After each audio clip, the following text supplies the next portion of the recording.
And without further ado, I'm going to go ahead and intro our keynote speaker for this morning, Dr. Huanping Huang.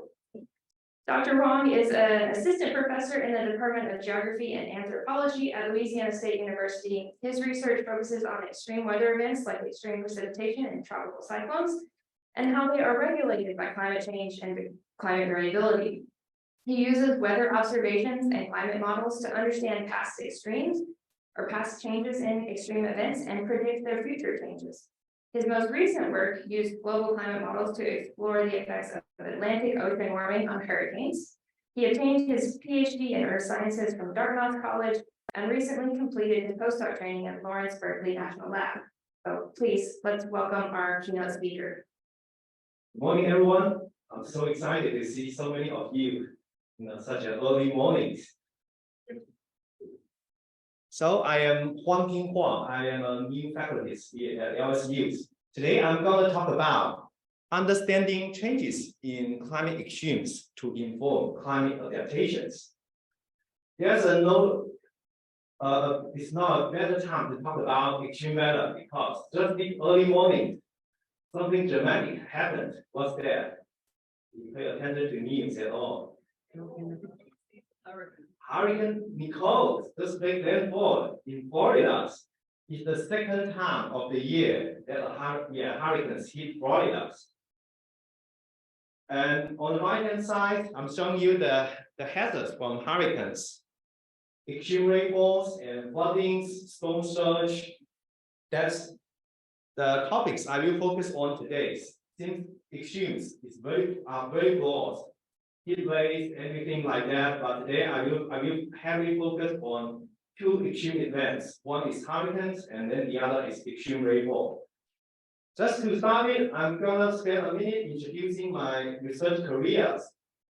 My research into climate change actually started at one field. Yes, I did grow up as a farmer, and then when I picked graduate schools, and then okay. I know climate change is going on, and I really want to understand the impacts of climate change on agriculture. And then I enrolled in graduate programs. I'm not doing regular things like farmers. What I did is an experiment, which is called free air CO2 enrichment of phase experiment. Here you can see a tank of 10 tons of CO2 there. So we basically set up two experiments. One is a control experiment under a nature environment, like where we are living at right now. And then the other experiments have enriched CO2. So we have tools to pump CO2 into a small field to double the CO2 level and to monitor how increased CO2 will affect crop yields, including corn on the left-hand side and wheat. So I spent a few years doing this kind of experiment. If you ask me what did I learn from that, I would say I totally forgot my research conclusions. But what I'm very clear about is that I don't like to spend the rest of my life as a farmer. I want to do something differently. And therefore, I like to study science, the science of climate change, especially climate extremes and modelings, because I know that my experience is not on farming, it's on mathematical modelings. So today you'll hear a lot about climate models. As you all know, climate change is a very complex issue. There are many components involved.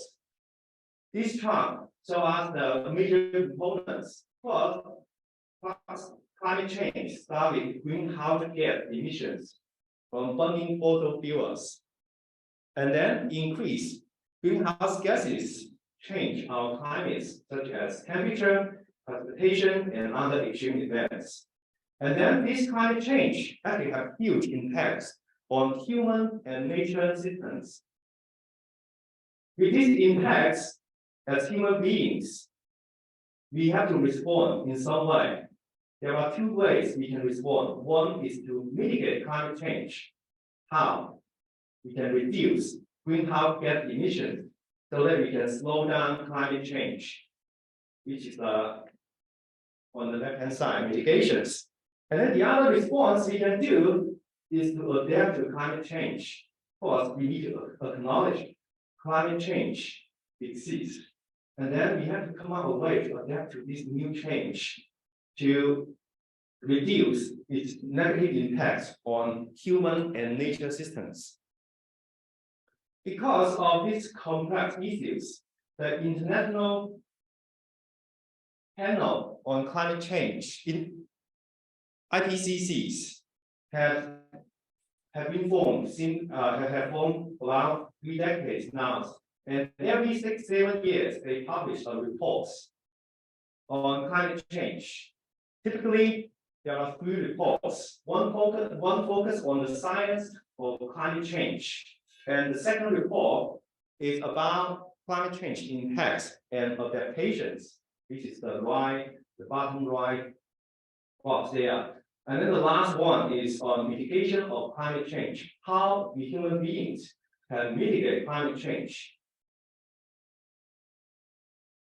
Over the past decade, my work has heavily focused on the first 3 boxes: greenhouse gas, concentration, climate change, and its impacts on the fourth report of IPCCs. And today, you hear a lot about these components. And then, since I am not a climate adaptation expert, I will provide this information to you so that you can understand what's going on, why is it occurring this way, and then hopefully you will have some takeaways from this talk. This is the outline of my talk. First, I will talk about how has climate extremes changed. As I said earlier, there are a whole lot of extreme weather events. Today, I will just focus on 2 things: hurricanes and extreme precipitation. Secondly, I will summarize the state of knowledge on climate science. Why is climate changing? And lastly, I will talk about how will climate extremes change. Again, here I will only focus on tropical cyclone or hurricanes and extreme rainfall. When we talk about climate change, we have to have some data or tools to start with. What are they? They are weather observations. Weather observations is date back more than a century now. So here, this image is showing us the global observing system by the World Meteorological Organization, WMO. Here you can see that up in the sky and space, there are satellites. You might be very familiar with all kinds of hurricane images. Most of them were taken by satellites to see the monster clouds. And then over oceans, there are observing ships and drifting buoys. They collect information on ocean conditions such as sea surface temperature, salinities, and other variables. And then we have aircraft and balloons to collect weather information from the ground to the upper part of the hemispheres, typically below 10 kilometers. And then over land, we have the most important tools, which is weather stations.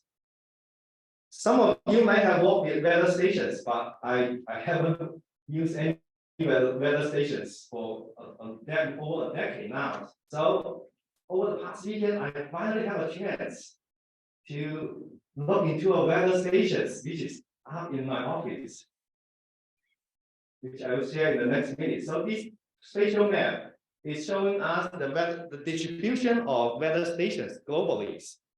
This is the so-called Global Historical Climatology Network. It includes over 90,000 stations that stretch as long as 150 years.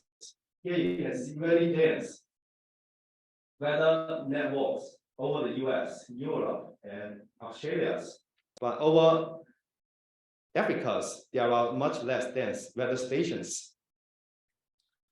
Let me showcase you a weather stations. Some of you might know who he is. I'm not gonna tell him. So last Saturday, there was a heavy rainfall in Baton Rouge. And then I met my colleagues on a Saturday mornings. I said, hey, what are you doing? He said, I'm coming up to measure rainfalls. I said, can I come up with you? And then he said, sure. And then I came out. And so this is the rain gauge. It's a very old school rain gauge. It's not automatic, okay? So over the past, probably, a few decades, in the beginning of modern meteorologies, we always use the traditional rain gauge to measure rainfalls. And then my colleague is using a ruler to measure the depth of rainfalls. And then he documented the amount of rainfalls over the past 24 hours. This is a sheet. Here you can see that on November 5th, the total amount of rainfall is 1.27 inches. It's pretty heavy. But before that, we haven't had rainfall for a long time in Baton Rouge. After we collected all these informations, actually, this work was done by tens of thousands and generations of volunteers and meteorologists. And then we finally have all this information collected, and then we analyze them to know whether climate has changed or not. Now let's take a look at the map from the 4th National Climate Assessment. This map shows us of the observed change in extreme precipitations, EP. Here, extreme precipitation is defined as the precipitation that falls during the heaviest 1% of rainy events. Here, this map compares the change over the last 3 decades in relative to the beginning of the 20th century.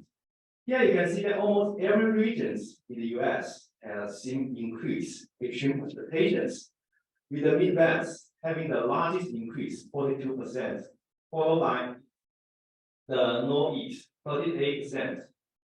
Here in the southeastern US, there has been an 18% increase in extreme precipitation.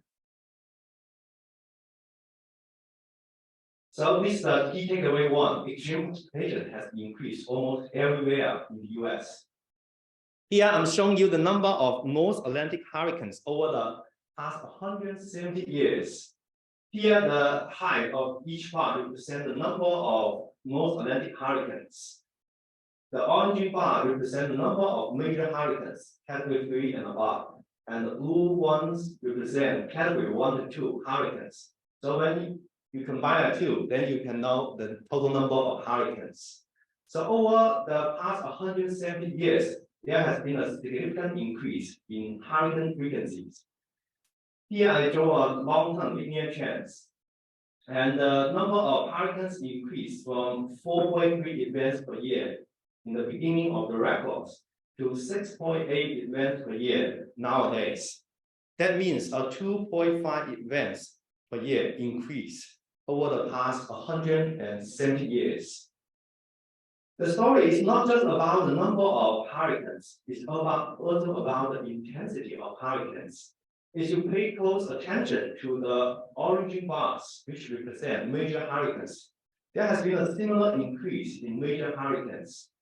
Actually, if we draw another trend line, you will see that most of the increase was contributed by the number of major hurricanes, which means that hurricanes are really getting more intense. The next questions you might wonder is that, then how about the number of landfalling hurricanes? Because if hurricanes didn't make landfall in the US, we don't care about it. It's in the oceans. They did no harm to human beings. Here, these figures show us the number of US landfalling hurricanes from 1900 to 2017. And the black dashed lines represent a long-term linear trend. Here you can see that this trend is almost flat. which indicates that there's no significant trends in the number of landfalling hurricanes. The long-term averages is 1.7 events per year. But interestingly, this figure only includes the records from 1900 to 2017. Then how about the last 5 years? Here I put out the numbers of landfalling hurricanes over the past 5 years.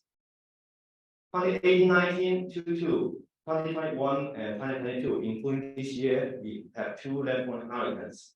So it's still very close to the long-term averages. And 2020 is an outlier. It has 6 hurricanes, which match the records in almost comparable to the most active hurricane season back in 2005. Therefore, the key takeaway here from this slide is that the number of landfalling hurricanes didn't change at all over the past centuries. Then how about damages? As we know, even though the number of hurricanes, the landfalling hurricanes didn't change at all, but their intensities is increasing. Here, this figure shows us the number of billion-dollar hurricane events. That means each hurricane included in this plot costs more than $1 billion. Here you can see that in the early 1980s, there are very few events that cost more than $1 billion. But over the past few years, it has been more active.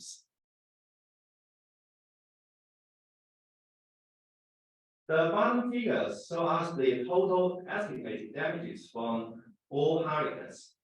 So it's not just including the billion-dollar events, also all events. Here you can see that back in 1980s, the total damages is very low. There's only 1 year that exceeds the $50 billion mark. But guess what? Over the past 2 decades, especially since 2005, we have seen many more years that exceeds $50 billion. Just to recap what I just talked about in the first 10 minutes, climate is changing, hurricanes and extreme precipitation are increasing. The next questions I will address is that, why did they change? Did human activities such as greenhouse gas emissions play any role at all? As I said earlier, observations are great tools to understand past climate change. But they didn't tell us anything about the effect of anthropogenic forcing. Therefore, we need more powerful tools to test that. These powerful tools are global climate models. What are global climate models? They are basically mathematical equations that written in computer programming languages. But essentially, climate scientists divide the globe into horizontal and vertical grids, as you can see on the top left corners. And then climate scientists simulate the vertical and horizontal exchange between polars, such as water vapor and energy transports. That exchange occur among all the Earth's systems, including atmosphere, oceans, land, and biospheres. So they are very complicated tools. There are millions of codes to form a global climate models. The nice thing about global climate model is that we can actually perform experiments to test whether human activities have contributed to climate change. Here, I'm gonna show you how we use climate models to detect and attribute climate change. Here, detection really means that whether human activities play any roles in climate change. Attributions is to determine the relative contribution of each drivers, such as greenhouse gases, aerosols, biomass burnings, and nature forcing such as volcanic eruptions. This is something that observation cannot do. With a climate model, we can actually partition the individual effect of each component. It's very similar to what I said earlier. In a cornfield, we set up two experiments. One is in a nature wall, and then the other was with increased CO2. So we could just do that with climate models. Here, let me give you an example. As we all know, temperature is warming. The most important conclusions from the IPCC report is that human drivers warm the planet. How did they come to the conclusions? Let me show you. So here, let's first take a look at the time series of global annual mean temperatures. The x-axis represents years, and y-axis represents temperature anomalies compared to the beginning of the pre-industrial era, 1850s. And then the black lines show us the observed temperatures over the past 170 years.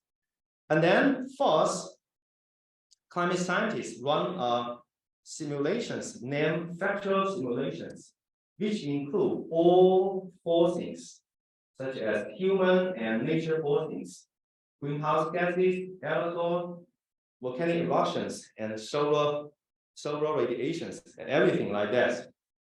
So here the brown lines show us the averages simulated temperatures. Actually, you can clearly see that the climate model can do a very good job in reproducing past temperature increase. So that is the control experiments, the factual simulations. And next, climate scientists ran another set of simulations that is called counterfactual simulations that never occurred in the real world, but we can use physics and equations to represent all the processes there to see how the world would differ in these conditions. So these counterfactual simulations only include nature forcing, such as volcanic eruptions and solar radiation change. With that said, this simulation excludes all the human drivers, such as greenhouse gases. And then the simulated temperatures is very close to the zero line, which means there's no change in temperatures at all. By comparing the difference between the factual and counterfactual simulations, we can reach a very solid conclusion that human drivers, especially greenhouse gases, is the primary driver of global warming. Now that we know how detection and attribution works, now let's apply this powerful tool to solve real-world challenges. Here I'm showing you a case studies which detect and attribute the change in northeast extreme precipitation. Actually, this is part of my PhD dissertations. Just to recap, earlier on we talked about the long-term change in extreme precipitation over the US. Northeast has increased by 38%. The question I address here is, was the extreme precipitation increase attributable to external forcings or internal variability? In this work, we make use of a large ensemble of global climate model simulations produced by NCASC, which is the National Center for Atmospheric Research. They ran multiple simulations. The first one is the factual simulations, which is indicated by all on the slides. And then the red lines without circles came from the factual simulations. And then the black line with circles come from observations. So overall, these climate models can generally reproduce the long-term increase in extreme precipitations, but its magnitude is smaller than the observations, which is well recognized because global climate models are too close to simulate convective clouds. small scale processes, and therefore they are not very good at simulating extreme rainfall yet. But they are good at capturing long-term increase. And secondly, we use another set of simulations, named counterfactual simulations, which emulate the net effect of greenhouse gases, aerosols, biomass burning, and land use and land change. Here, by comparing all these time series and using a complicated statistical tool named optical fingerprint methods, I conclude that greenhouse gases from human activities are the primary cause, because as you can see, the red lines is the primary contributor to the long-term increase in extreme precipitation, while other drivers were less important. Another thing worth noting is that the red line without circles and the red lines match quite well, which indicates that greenhouse gases can account for a majority of the external forcing effect on extreme precipitation. Just now, I just showcased a case study over the United States Northeast regions. Then how about the change in global extreme precipitations? These maps came from the IPCC report, and they use similar approach to detect and attribute extreme precipitations. Here, the world is divided into 45 subcontinents. The continents with green color indicates increased extreme precipitations, and brown color indicates decreased extreme precipitations. Not surprisingly, we don't see any decreased extreme precipitation in the world. And the dots below show us the confidence in human contribution to this change. Here we can see that almost half of the subcontinents has experienced the effect of human forcings. In North Americas, the areas most affected by human influence are Central North America and Eastern North America.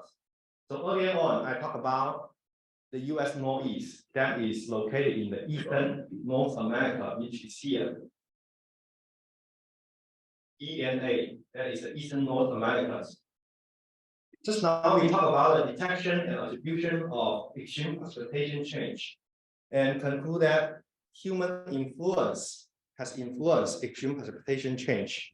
Then how about the effect of human activities on hurricanes? Actually, this work has been very challenging for a couple of reasons. First, it's very difficult to obtain accurate and temporally consistent measurements of hurricanes. Here, this figure shows us the number of hurricanes, which is similar to the plot I showed you earlier. But the interesting thing is that the satellite observations start in 1966, which is not long ago, probably about 5 decades. And then the aircraft monitoring begins in 1944. Why did we care about the timing of observation? That's because before those eras, it's very hard to measure hurricanes. And all the hurricane measurements have to rely on ships, especially commercial ships. The North Atlantic Ocean is huge. If a ship didn't happen to travel the path of hurricanes, they may not document this event at all.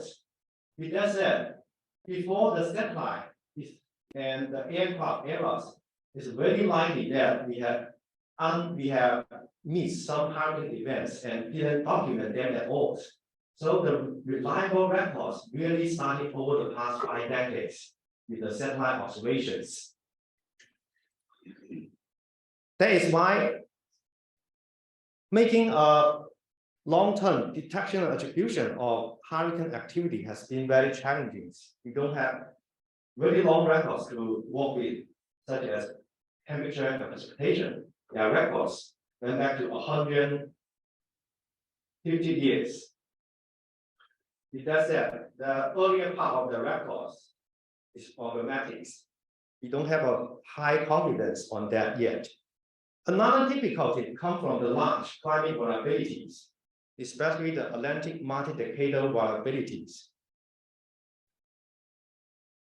What is AMV?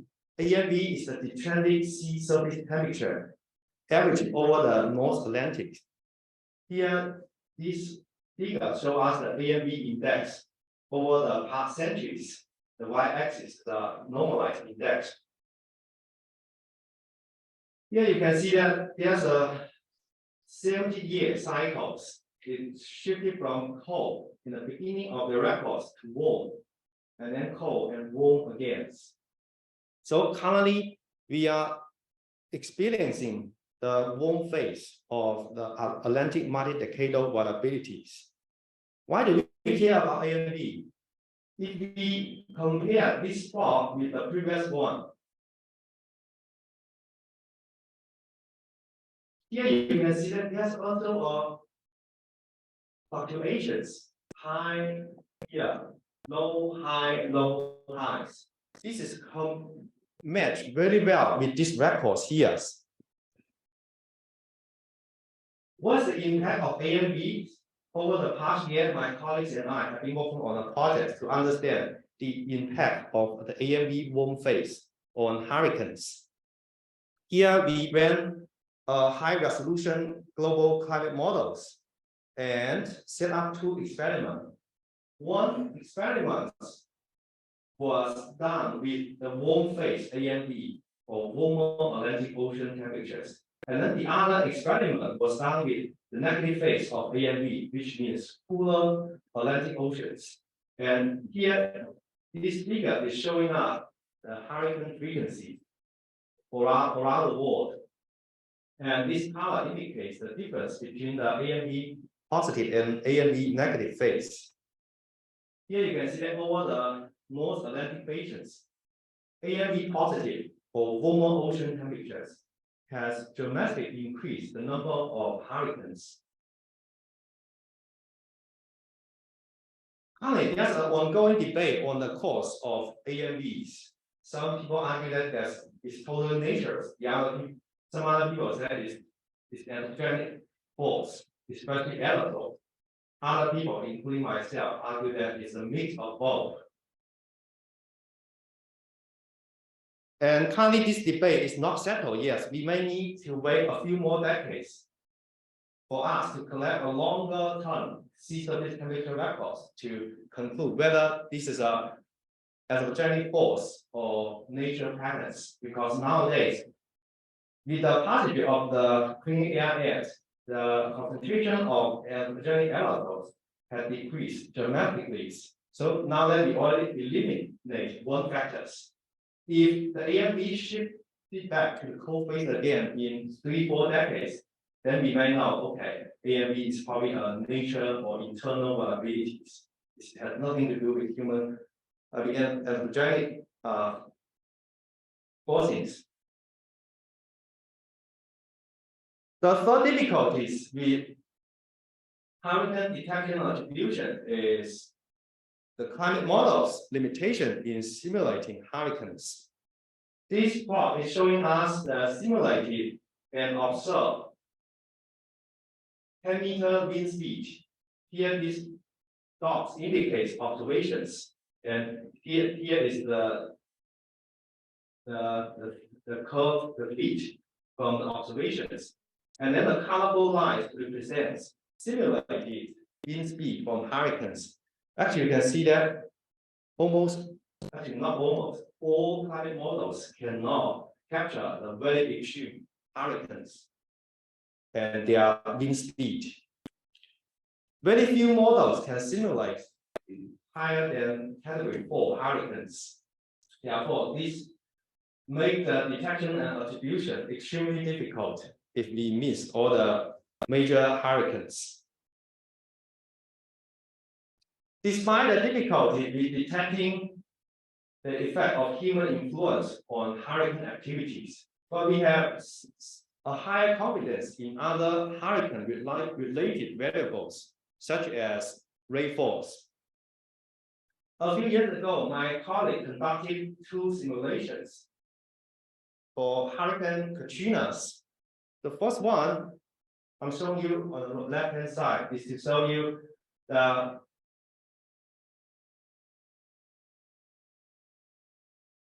historical rainfall rate, which means it's the fraction. It came from the factual simulations with all natures and human forcings.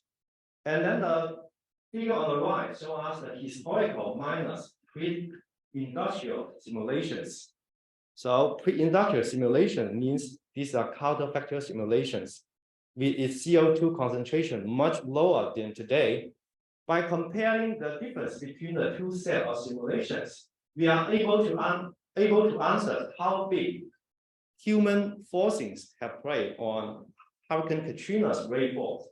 Here you can see that a vast majority of the hurricane areas have seen increased precipitations with increased greenhouse gases. And by averages, the increase is about 9%.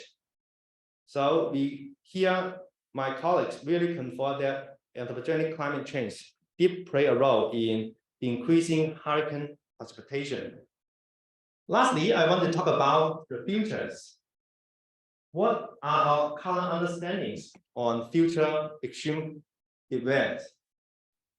This spatial map shows us the projections for global tropical cyclones we call hurricanes in the US in a 2 degrees C warmer world.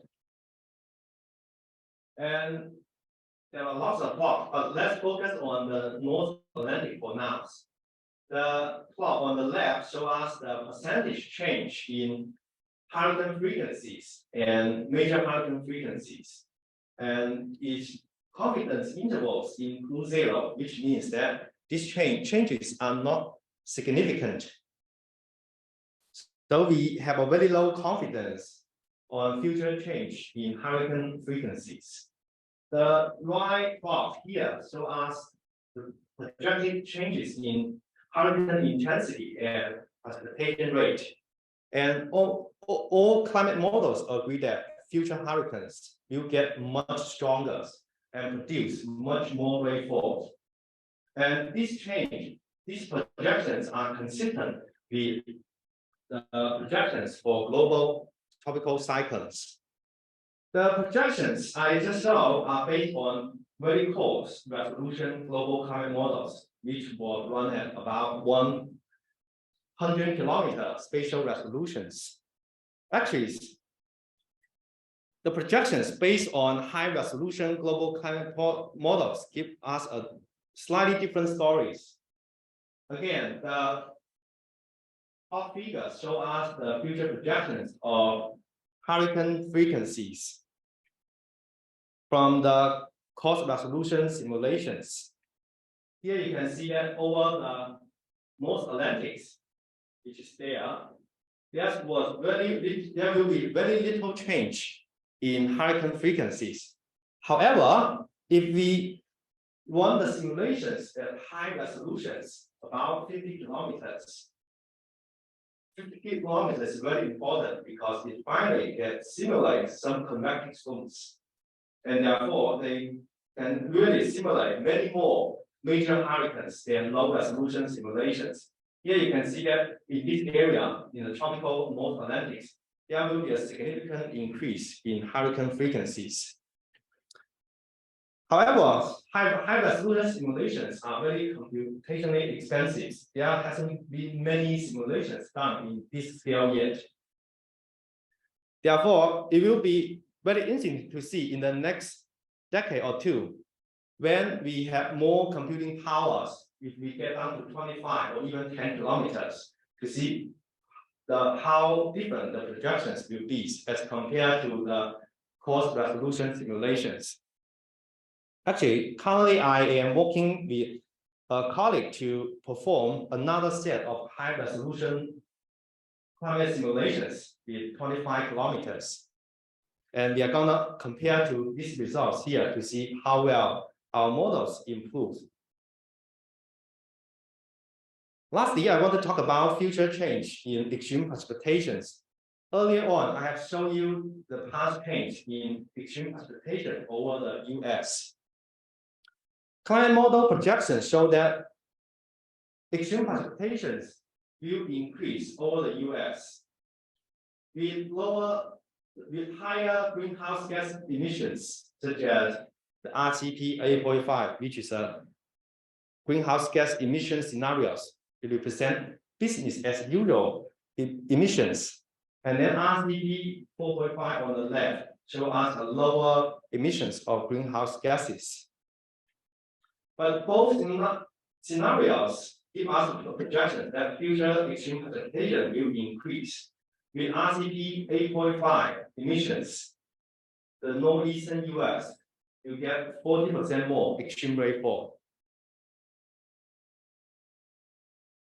Just to summarize, my talk focused on changes in climate extremes, especially hurricanes and extreme precipitations. The three takeaways from this talk is: first, hurricanes and extreme precipitation has increased over the past centuries. For hurricane, the increase in hurricane intensity is very notable. Secondly, anthropogenic climate change, especially greenhouse gases emissions, has increased extreme precipitation, but its influence on hurricane is less clear because of the three limitations I just talked about. And then the last one, sorry, you cannot see it, is far down below. It's about futures. Future extreme precipitation will increase, as well as hurricane intensity and precipitation rate. Regarding the frequency of hurricanes, we are less confident yet, so we need a big improvement in climate modeling. With that, I would like to conclude my talk and be happy to take any questions. Thank you. Thanks for your presentation. So in the US, I guess throughout the world, large flood control reservoirs and levee structures and things like that are built to withstand and protect from a probable maximum flood, which is the estimated physical limit to the amount of precipitation and consequent flooding that can occur. Have you seen anything in the literature, or have you studied yourself whether there's an expected change to the probable maximum flood as a result of climate change in the future? Yes, I do. So I understand the sort of the extreme precipitation frequencies and magnitudes and the sort of 100-year events and those kinds of things can change, but what about that physical limit? Is there an expected change to that? Because that would have major consequences. And I don't believe there's any policy changes that have occurred yet related to that in the US. Yeah, excellent question. Oh, okay. Excellent questions. I don't know whether the online participants could hear the question or not. Very repeat.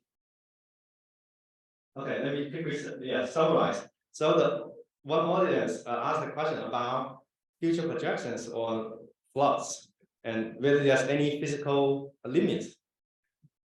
So my understanding, let me approach the question two ways. There are two types of flooding. One is coastal flooding and the other is river flooding. Let me address the coastal flooding first because that's an easy one. So now I talk about hurricanes, frequency and intensities. Something I didn't talk about is sea level rise. Over the past century, global sea level has risen by 0.3 meters, which is 1 foot, which doesn't sound a lot. In the next, by the end of these centuries, sea level will rise for another foot, which means 2 feet increase since the beginning of the industrial eras. 2 feet doesn't sound a lot, but the risk with 2 feet of sea level rise is huge because you remember the increased intensity of hurricanes, and hurricanes always produce storm surge. Doubling of sea level rise means a tenfold increase in coastal flooding levels. So I don't believe that the infrastructure we have today can deal with future hurricanes, storm surge because of the rising sea levels. So absolutely, it will be a much higher risk regarding coastal floodings. For river flooding, it's more complicated. Why is that? That's because of land. The soil can absorb moistures. And so it has to do with the land use, how people manage lands, how they deal with their drainage systems, and also their antecedent conditions, whether the season is dry before a hurricane hit. So it's less clear. So far, based on my understandings, I don't see any strong evidence of showing human influence on river floodings yet, because of the many factors coming into place. Sure, we have high confidence on the increase in extreme precipitation and human influence, but if you ask someone to do a detection or attribution on river floodings, I don't think anyone can give you a high confidence answers. Thank you. Hi, I was just curious, why might there be a historical increase in the frequency of hurricanes, but not hurricanes that make landfall? Why does that remain constant? That's a very good question. That has to do with how people measure hurricanes and landfalling hurricanes. So as I said earlier, the reliable records for North Atlantic hurricane really started in 1966 when we have satellites. So they are very likely that we have missed lots of hurricanes that form over the oceans and dissipate and never make landfalls. But for the number of hurricanes, that seems pretty constant. We have reliable records on landfalling hurricanes since 1900s, because when hurricanes make landfall, people document it, newspaper report dams. So we have a higher confidence on landfalling hurricanes. So with the problematic records in the early part of the 20th century, I don't think I can give you a good answers on that. So we need to, there's some reconstruction of hurricane records. I'm aware of that, but when it comes to use them for detection and attributions, there's still a lot of debate on how confident you are. There are many more hurricanes as compared to the record I just showed you in the early 20th centuries.